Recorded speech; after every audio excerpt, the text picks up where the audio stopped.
Okay, friends, we are talking about the media and the influence that it has on adolescent development. I've got a couple of short sections that I'm going to run over with you. Well, I always say they're going to be short, and then they end up not being short. We'll see how it goes. How about that? I do think this is a fascinating chapter.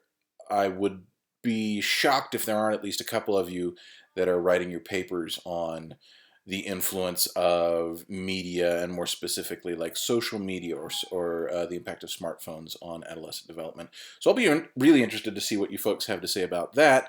But there is some research already that is worth taking a look over. All the way back to 1955, you got a guy named Arnett who was interested in looking at how adolescents use their media. Why do adolescents pay attention to media? Now, when we're talking about media, most of what we're going to be talking about is television and like social media, smartphone kind of stuff. However, it's worth recognizing that media is a broader category than just that. Media, I mean, if you look at the word itself and its Latin root, it just means the way in which something is delivered, right? So what is the medium on which the communication is occurring? Well, what are the different mediums or the media that we have? You've got radio, you've got television, you've got books and other print sources like magazines. You've got the internet, which is its own sort of beast that sort of incorporates a lot of the other. And did I already mention television? At any rate, video. All of this sort of lumped together is media. So why did Arnett think that teens use media? What is the point of it? Why are we spending so much of our time on this? Well, first and foremost, because it's fun. Adolescents are looking to spend a decent amount of their time entertaining themselves, enjoying themselves, looking at stories and doings and happenings that would not occur to them themselves so that they can be exposed to it. So entertainment, this is fun, right? That's the primary purpose, and that still holds very much true today. Why do you choose to watch the television shows that you like? Why do you read the books that you like? Why do you watch the movies that you like? Well, primarily, I would assume, because they're fun, because they interest you, right? Now, he did think that teens also use media for other reasons as well. Identity formation. I made a very brief pass at this just a second ago. You can expose yourself to ideas and occurrences and situations that you would not necessarily otherwise be exposed to by using media, right? I am never going to climb Mount Everest, but I can watch a movie about people climbing Mount Everest. And especially as a teenager, that can influence me toward who I see myself as being. Am I a Mount Everest kind of person? No, is the answer to that. Very strongly no. However, as I am picking my media and finding the things that I enjoy, I am likely to be exposed to activities, to thoughts, to ways of speech that I am going to try and grasp onto. Uh, frequently we watch media because the people in it are represented as being cool, and so they may say something in a particular way that then a teenager, can happen to an adult as well, of course, but especially during teenagehood, when we're really sort of seeking out our own identity very strongly, you may run across phrases or ways of saying things that appeal to you, and so you then stick with them, right? You make that a part of your own identity. Now, this can backfire, and I know this happened to me, it probably happened to you, where you see somebody say something really cool in a movie or in a TV show that you like, and then you try and pull it off yourself, and you're not quite cool enough to do it. And so you get called out on it. You're like, people are like, oh, you're just saying that thing that they say on that one television show. You're like, shut up, no, I'm not. When absolutely you are, and that's why you did it in the first place, because you're trying to be cool, right? Identity formation. High sensation goes hand in hand with entertainment. I think we've talked a little bit already this semester about the idea that teens are uniquely positioned in terms of their cognitive development to be strongly responsive to new stuff, to new situations, to new scenarios.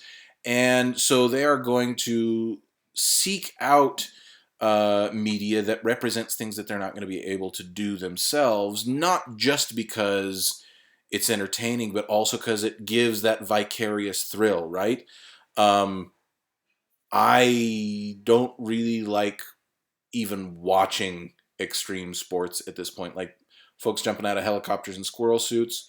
I think I've mentioned before that's something I would never do because I would just die. Um, but I don't even particularly enjoy watching it anymore because it's a little too much. It's like that's that person just was 5 feet over the top of that rock and they're moving probably at 75 miles an hour. No, thank you. Um, it's too much. It's too high sensation for me. But when I was a teenager, when you guys are teenagers, when we're all teenagers, we like that. We like being exposed to those high risk, high reward, high octane kind of activities. We also, and once again, Arnett, even back in 1955, when really all you had was like 3 television stations and that was it, Arnett identified that teens use media for coping, right? I don't like how my life is going. I don't like how I feel right now. So I'm going to get away from it by watching a television show, by reading a book, by listening to some music. Music's another big one. I don't think I even mentioned music when I was talking about media. It's in there. That's a big part of that, right? Um, to handle and manage and modify your own emotional state, to cope with the bad things that are happening to you, is another reason why teens use media. And then to for youth culture identification, this seems like a terribly outdated term, and yet it's still relevant. Um, Teens want to be like other teens. And this is not just a question of figuring out your own identity, but also figuring out what other teens like. We use media to do that, right? What are the cool kids into? What is the right way to dress? What's the right way to speak? Um, how do I show the people around me that I am the right age and the right kind of person? I'm going to use media to know what those signifiers are. And I don't even know what the signifiers are for teens of this age. I could tell you the clothes that I knew that I needed to wear when I was a teenager, and the words that I was and wasn't supposed to use. I figured a lot of that out simply by watching television and paying attention to the media sources around me. Okay, so these are the reasons that Arnett said. Make sure you know those. There are plenty of theories of media use, and you can see some of them right here. The basic distinction between these is the difference between passive theories and active theories of media use.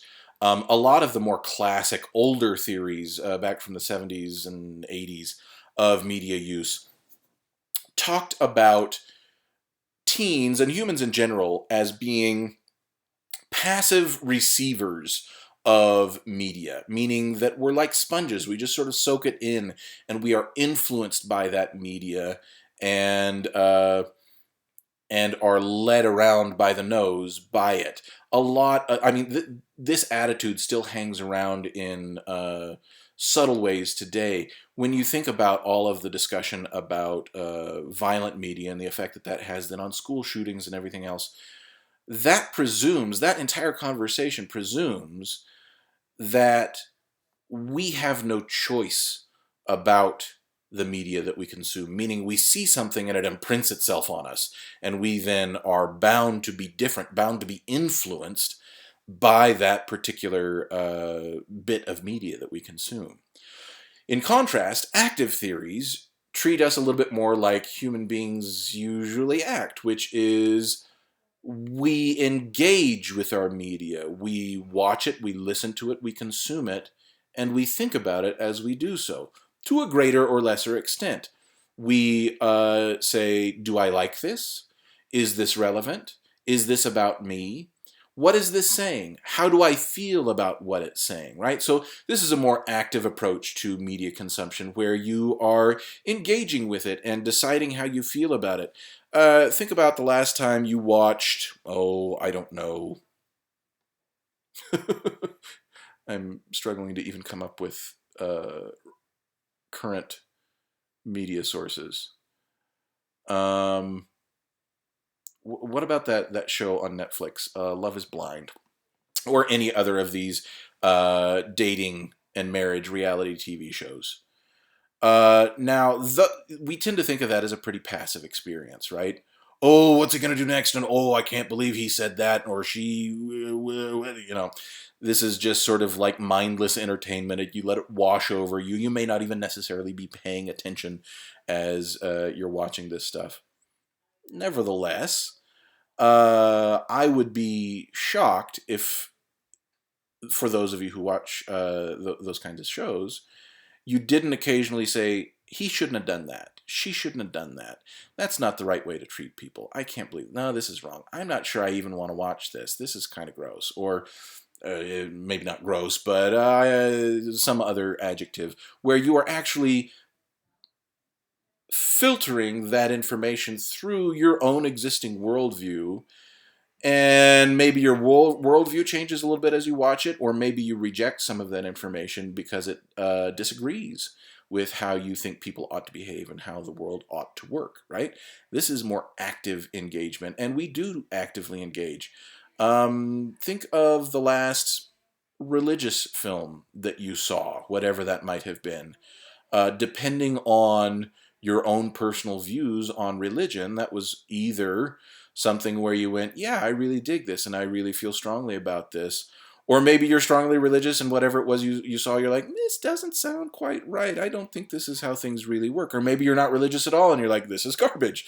Or maybe you're not religious at all and you're like, this makes me feel something interesting and I'm interested in exploring that. Right? So you interact with your media, you engage with it, and this tends to be the more current style of thinking when it comes to media consumption, is that we do, and I'll show you another slide here in just a second that digs into that a little bit more.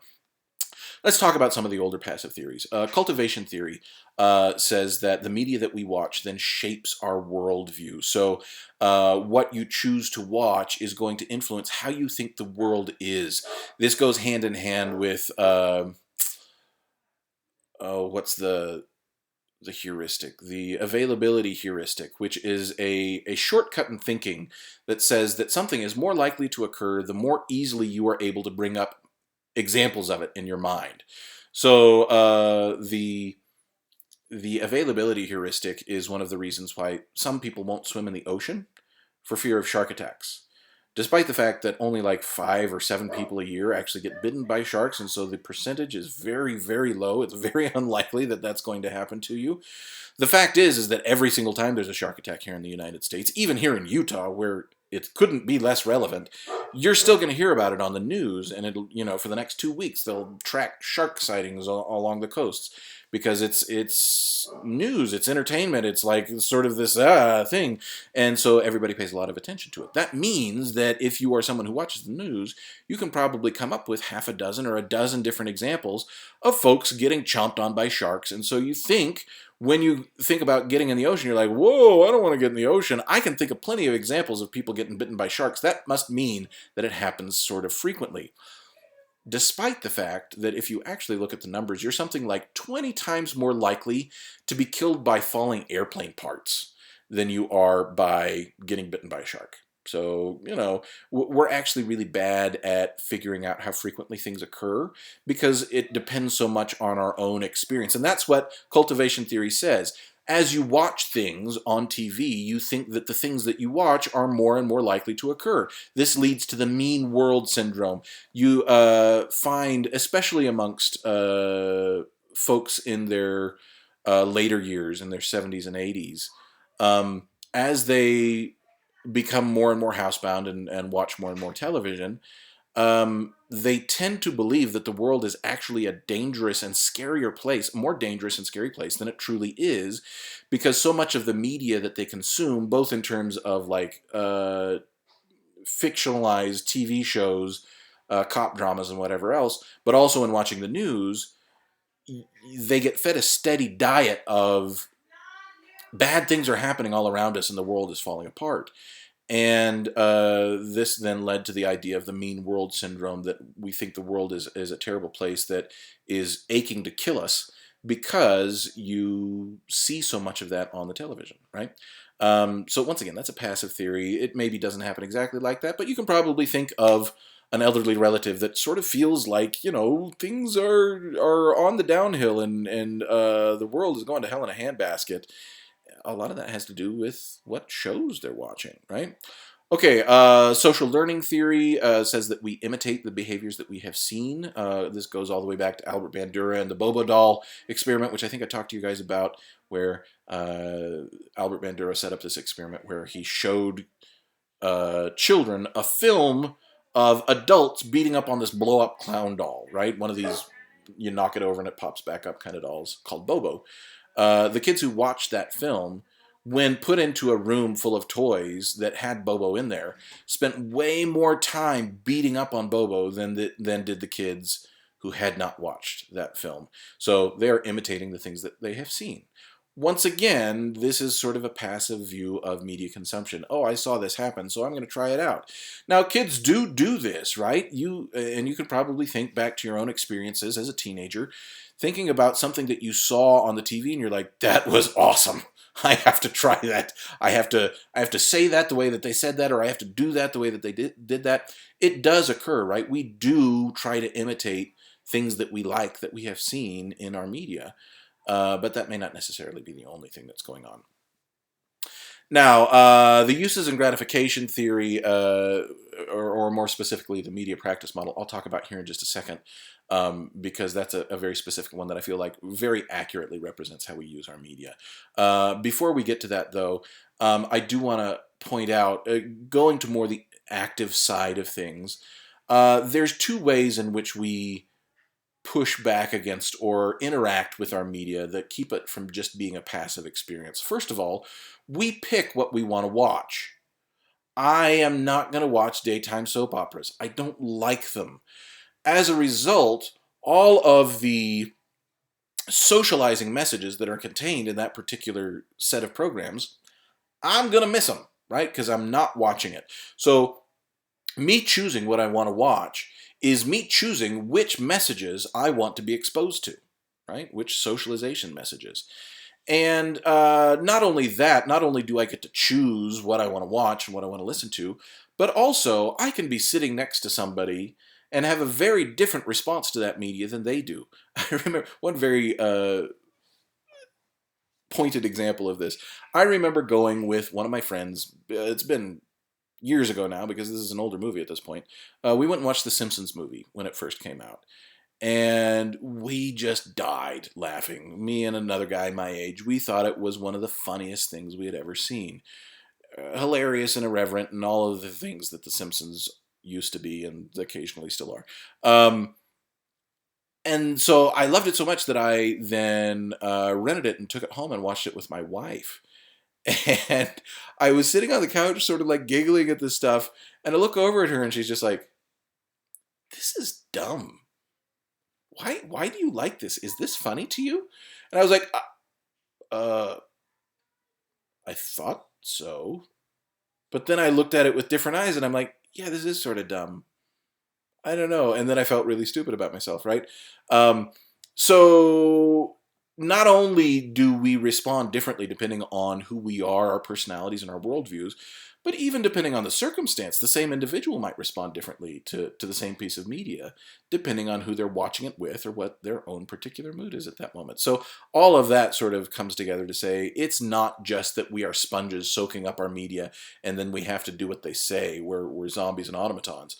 Rather, we are interacting with our media. We are affected by it, but we also then get to choose how it affects us in greater or lesser ways.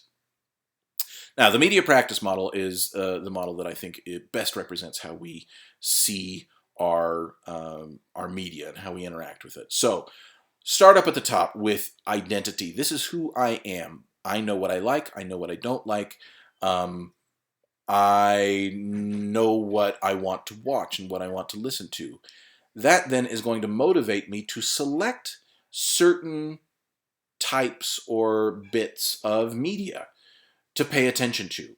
So, based on who I am and how I view the world, I am going to look at the trailers coming out and go, okay, I really want to watch that movie. That other one is a definite hard miss for me. And so I am funneling myself towards particular media experiences.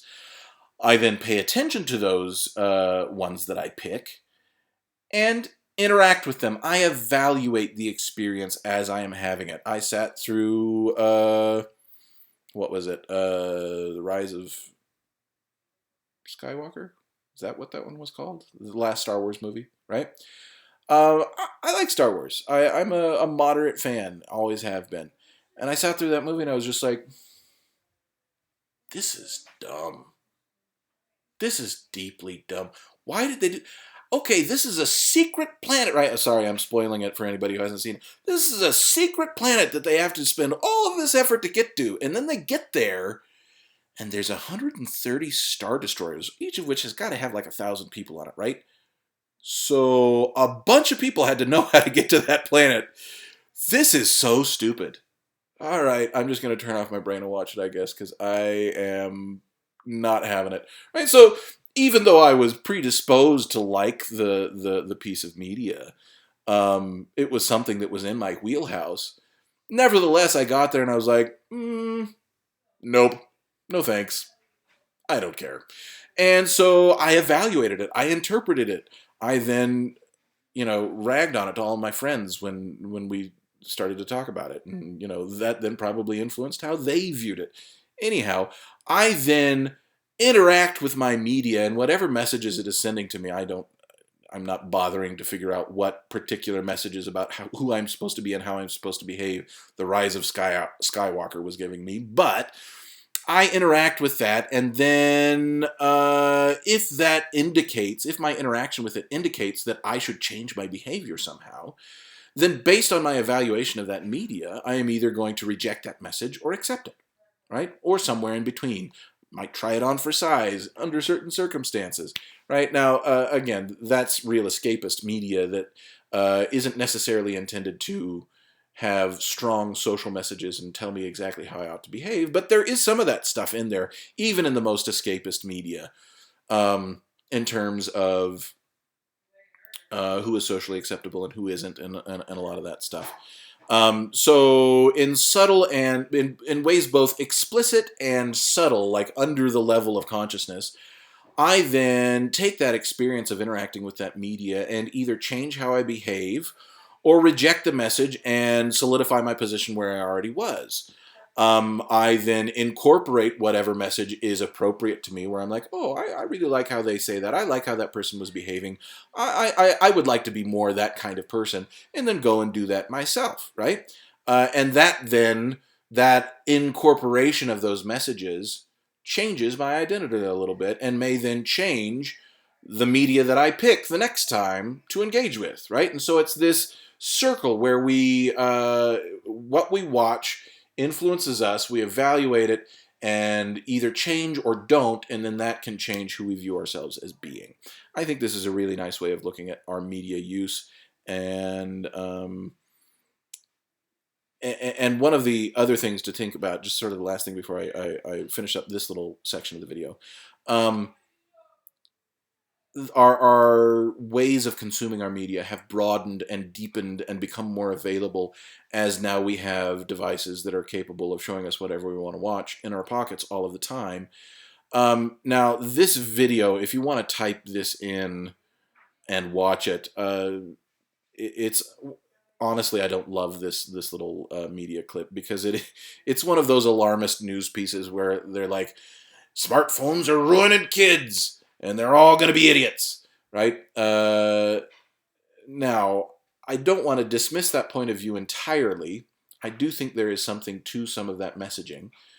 On the other hand, when it gets too pearl clutchy, I tend to tune it out, and this one is sort of that. So watch it or don't, as you please. But it is worth talking about, or thinking about at least, the changes that are likely to occur in our media consumption based on the medium in which we are watching it. Does it change something to be watching a movie or a TV show on my phone, where I'm pulling it out on the bus on the way to school, or Sitting around in a circle with my friends because the conversation has died, and I'm looking to entertain myself. That's a different thing than has happened in times past. Now, no matter what new innovation comes about in terms of technology in entertainment, it's really reliable. There is going to be a flurry of news articles saying X is ruining our society. Like you can go back to like the mid 1800s, and when they learned to mass produce pianos, there were news articles in many of the major newspapers across the country that talked about the rash of piano playing and how it was ruining kids' ability to sit still and pay attention and be decent human beings. It's piano playing, right? I wish I could get my kids to sit down and play piano more. It would be really good for them. But because it was a new thing and because it was a change in the society, there's frequently this knee-jerk response to say, oh, this is a real problem. We got to shut this down, right? So, the same thing happened when black and white TV first came out, and then when FM radio and rock came out, and, every step along the way, everybody's going, oh, no, we're ruining our kids. So this feels very much, when we're talking about smartphones, feels very much the same as a lot of this other panic messaging. At the same time, it is worth recognizing that we as humans across all of our evolution have not spent most of our time right here, right? And that may have some impact on how we interact with each other and how our personality develops and how we view our media. Are we more or less critical in our media consumption when it is constant and easy to come by rather than something that you have to hunt and seek out a little bit more? Um, I tend to land somewhere in the middle, right? I think that the technological advances that we've got can do some real good. However, there is increasing number of studies that have come out talking about the influence of social media on depressed mood in teens that suggests that not all of this is positive, that this is, at least in certain circumstances, doing some real harm. So I would encourage you to think about that for yourself and for your own kids as you get older and have them. Um, how do you confront some of these issues, and where do you draw the lines? Pretty much every doctor and pediatrician out there at this point recommends limiting screen time for very young kids and only allowing it to increase as kids get older. But when you look at the amount of screen time that kids have, on average, it's somewhere around 7 or 8 hours a day for the average American child. So that's a lot, right? That's the entire amount of time that kids spend in school. Some of that's going to be, like learning activities and directed stuff, but a lot of it's just going to be scrolling on Instagram or Twitter or watching videos on YouTube or whatever comes next after that, right? So it's a mixed bag based on the evidence that we've got so far. But at the same time, I would encourage you to resist the, oh no, we've got to, you know, destroy everything and get back to, making fire with rocks, because I don't know that that's the right answer either.